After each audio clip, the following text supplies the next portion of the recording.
Hi, it's Susan Hanson here from a Stressbuster series and with our Ask the Expert session.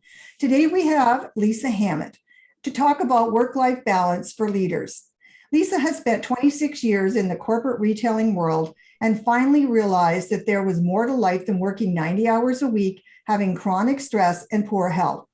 She helps business owners and executives find balance in their life so they can have their happiest, healthiest, and most successful life. Through weekly accountability and realistic goal setting sessions, she helps her clients change their mindset and create sustainable, healthy habits. So welcome, Lisa. We're very interested to hear from you. This is session 1 of 5. Thank you so much, Susan. It's a pleasure being here. Great. So I guess my first question would be, on a scale of 1 to 10, and 1 being not stressed at all, and 10 being totally overstressed, right over the top. From your experience, where would you place most business leaders today? 10 plus. 10 plus.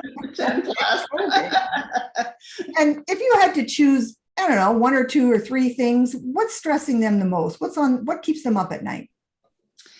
I think one, it's the fact that they're doing the job of multiple people these days. Things have become so streamlined and, changes in the workplace, and they're doing the job of multiple people, and they're just working all the time. And it's really hard to shut that off. So when you're saying doing the job of multiple people, they're working with the multiple people on their team, or they're doing more jobs than just their own because they haven't rehired? Like what's really going on there? Yes, the latter. So, there's multiple positions that maybe have been streamlined, and now they're doing things that they didn't have to do before. Okay. And they're so it's out of their experience, out of their skill level, or is it just like more of the same, or I don't know. I think it could be a little bit of everything, really. I mean, yes, they might be forced to learn something they're not aware of, or it could just be something that they haven't done in a long time, and it's just now on their plate. So it's taking up a lot of busy time and making it more challenging to focus on truly what they need to do to run their business. Right. Yes, my daughter's a labor and delivery nurse, and she's been one for 15 years. And lately they have a nurse shortage, as we know, everywhere, right? And they used to take the newborns and the moms over to the postpartum, area. And now there's not enough nurses over there. So they're having to care for them in the labor and delivery area. And she said, we used to do that, so I know what to do. But in the last, 10 years, these new nurses have never done that. So it's a perfect example of that, where you're being asked to do more within your job, but it's sort of out of the scope of what you were doing when you got the job, right?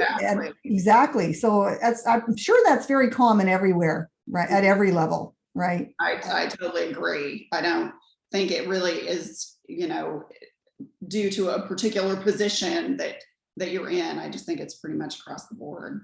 And what are you hearing or seeing, like frustration, anger, anxiety, just what kind of emotions are you hearing? Good question. Anxiety and stress, which, can be fed from too much work. It could be due to not taking care of yourself, lack of sleep, and then your cognitive abilities start to suffer, that type of thing. And when life gets out of balance because you're doing too much in one area of your life, it trickles into all areas of your life. So relationships could suffer, just all different parts of it. Yeah. And I've always maintained in the work-life balance wheel of life, so to speak, that if one is down, it drags the other ones down, right? Absolutely. So, yeah. And so, then you're not feeling well, so you don't exercise, and then you're stressed, so you eat, and then, all that kind of, it's completely connected. They're completely interconnected. So yeah, that's true. Okay. Well, thank you, Lisa. So on session 2, we're going to talk about how are leaders trying to cope with this, and is that working for them, and what kind of situation are they really in? Okay. So thank you. And we'll see you on session 2. Thank you.